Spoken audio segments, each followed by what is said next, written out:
Well, hello, all my model car building buddies. This is Model Cars with Glenn, and I'm Glenn still.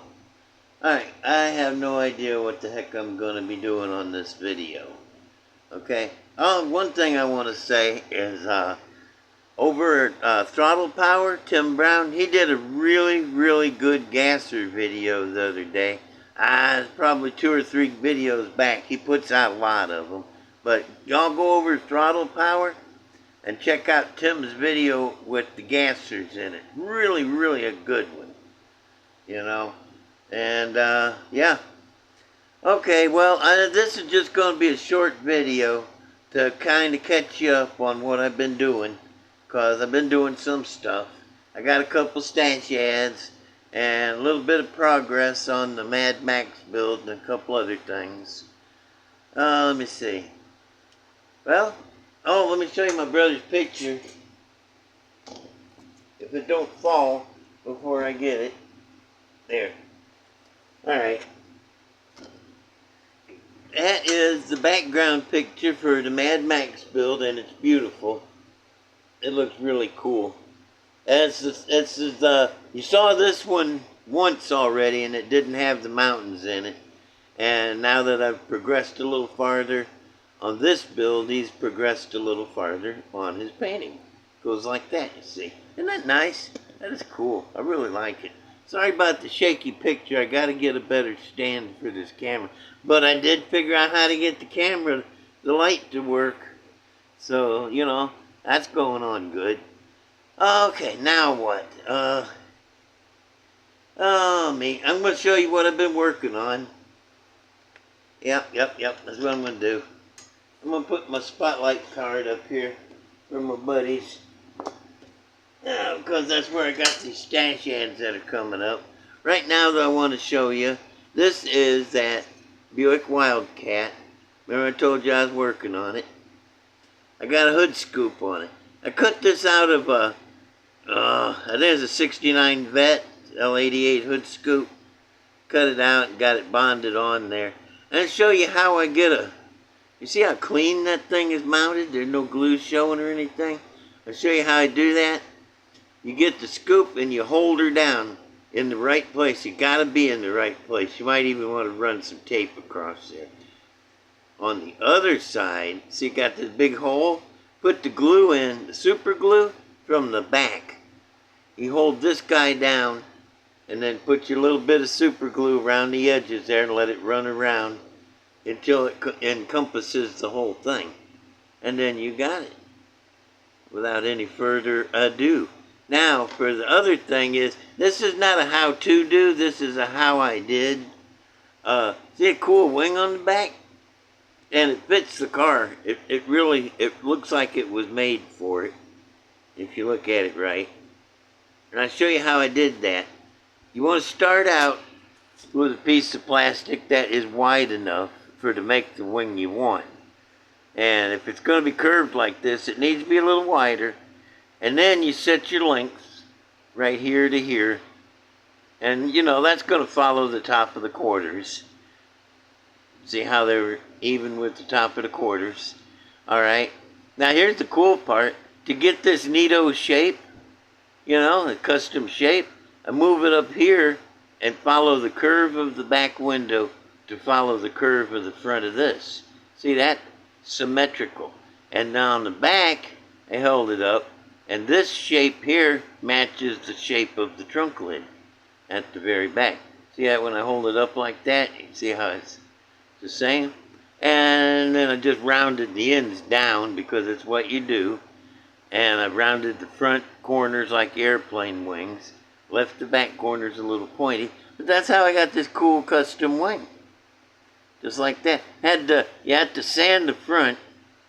Across here, you have to run it down like airplane wing. And then on the back, you gotta go from underneath, you know, and round it up. So it's flat on the top, rounded underneath. And over here, it's round on the top and flat underneath. So, yeah, that's how you get you a cool custom wing that just matches the style of the car. It doesn't look out of place or nothing, really. I like it. I think it looks cool. It goes with that scoop. That's as far as I got with this though, because primer is taking a long time to dry up in here today. Okay, that is over there. This is the car that drives the Mad Max vehicle. It'll be sitting up there like that. But you gotta be able to drive. All these wheels and all the controls are going to be up in here. I got the dashboard. Wait a minute. I have Avalanche. Avalanche? You know, thanks, I just had one. I got the dashboard from a Diamond Rio and big giant steering wheel. Yeah, I'm going to put those in here. And probably right in the middle. Okay, now all this mess in the back. Okay. Oh, let me see. First, this hole and this big hole here. And it's missing a lot of the interior. And I'll show you why. Let me move this. Bring this back down here. And maybe back it up a little bit. Okay.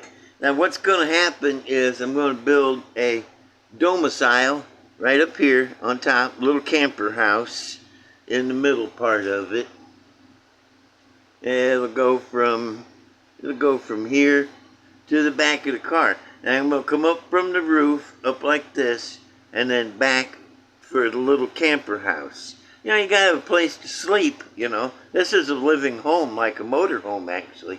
And when bad guys strike, you get out of the house, you go to here, you come down this, and you drop through the hole down into the supply room, which is right here, and then into the war room, which is back here.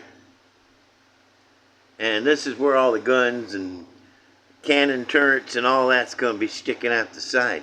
So you can come down out of the living area, and I put a little trap door there. You close and crawl across to get up here to steer it, or you can flip up the trap door, drop down into the supply room. This is where it'd be all the supplies kept, and then the war room with all the guns. But I got to build this. I got to finish this car and get it in place, and then build this camper right up here. And that's going to take a while. You know, this is no quick, easy build. This is going to be quite an involved build, and I'm totally out of my element here. I don't know what I'm doing. I like to invent though, so I'm inventing this thing. Turn the camera down a little bit. Yeah, that's better. Yeah, so I'm just trying to invent something. I like to invent. Okay, next, what I've been working on? Okay, where the boxes? Where, you know that little midget racer? I tell you, they like to be called little cars. Well, I was working on it, and I was matching up the Hemi to it and everything, and I noticed something about it. And I said, dang, that is a big body. It's really huge. And it makes the Hemi look small. What's going on? And I started looking around the box. Hang on a second, oh, there's no pause on this. I would go get the box to show you. But, it's 1/20th scale. Or it was.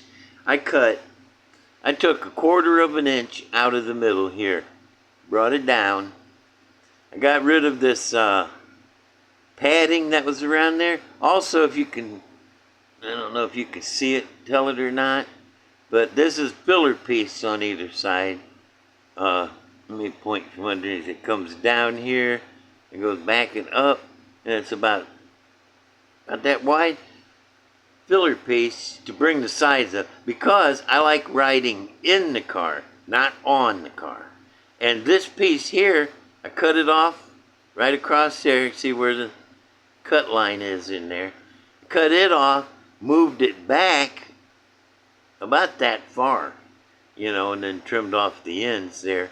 And also I took about this much out of it and brought it down. So the whole thing come down from being 1/20th scale to 1/25th, because right now when you put the tires and the motor up to it, it looks right, you know.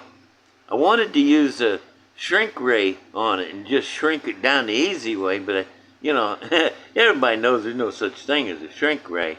But I do have a biggerizer, you know, and I could have just put it in reverse and shrunk this down, but I thought I'd do it the hard way and actually cut it down. It looks cool though, don't it?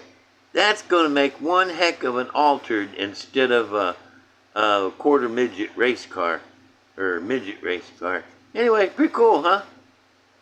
This is going to be neat. I'd set it down on a chassis with the Hemi motor up front. It's going to be a cool altered. Okay, that's the altered. That's the Mad Max vehicle.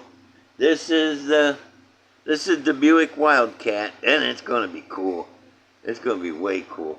And here's the stash hands. Bingo. This is the Polar Lights. Let me get my magazine out here. That's the Polar Lights Batmobile. It's a snapper, 1/25th scale. What do you want? Okay. I saw this in the magazine. Right there. Now you're seeing it. I saw this in the magazine. No. I gotta have one like that. Love the Batmobile. Love gassers. This one in the book here I'm showing you is a die-cast 1/18th scale. Jeff Noreen. Let me see. Yeah, Noreen. Sorry, Jeff. I'm going to copy your Batmobile, but I'm going to do it in 1/25th scale plastic. Don't get upset. And yeah. Actually, you know, imitation is the greatest form of flattery. And I am going to build, I got to build one of these. Love gassers, love the Batmobile. So, yep. That's where this guy is going. And it's got the little Batman and Robin inside too. Just extra little bonus there. I took it out of the box when I first got it. It took me about 3.5 hours to get it back in the box until I'm ready to work on it. And that is a stash ad. Next stash ad is this. I already had a couple, but I needed another one because I have plans for all 3 of them. And this is my twister. I figure I better get these while they're available. You know, the great kit for parts. You get cool wheels, slicks, tires, the headers. The motor's pretty cool. Got some cool velocity stacks. Front suspension ain't too bad. Yeah, and interior parts. This is a good parts car. Anyway, this is my other stash ad. And I got one of those. And I got a Batmobile. And I got... Where's it at? Oh. Hang on, I'm trying to get it up here because I'm never prepared enough for this. I got these cool wheels. If I can get them to... I can't turn the flashlight on and off. It has to be turned off before you turn it on. Anyway, these are like Kragers and they're real deep and pretty neat, man. These are Pegasus wheels. Yeah, come from Spotlight Hobby. Very cool. Get those, and I got a couple more of those wired distributors. And Batmobile and the Chevy. That's about it. You know, I talked before about having backup plans for everything, you know. One of my backup plans is if NASA ever calls and wants me to go to the moon with them, my plan is I'm just going to say no. You know, that's just smart thing to do. And that's about it. That's everything I got. Short video. I'm so sorry I didn't have more. I didn't have I got cars to show, but I was wanting to keep this down a little bit. So here's the video. I want to thank everybody. I want to thank everybody who watches and comments and subscribes and likes. And y'all stay with me. Thanks. The show just keeps getting better, and I'll keep getting it better. I'm having a down day right now, if you can't tell, but it'll come back up next video. Will be a little more whatever. Okay, I'll see y'all later. Love everybody, and bye.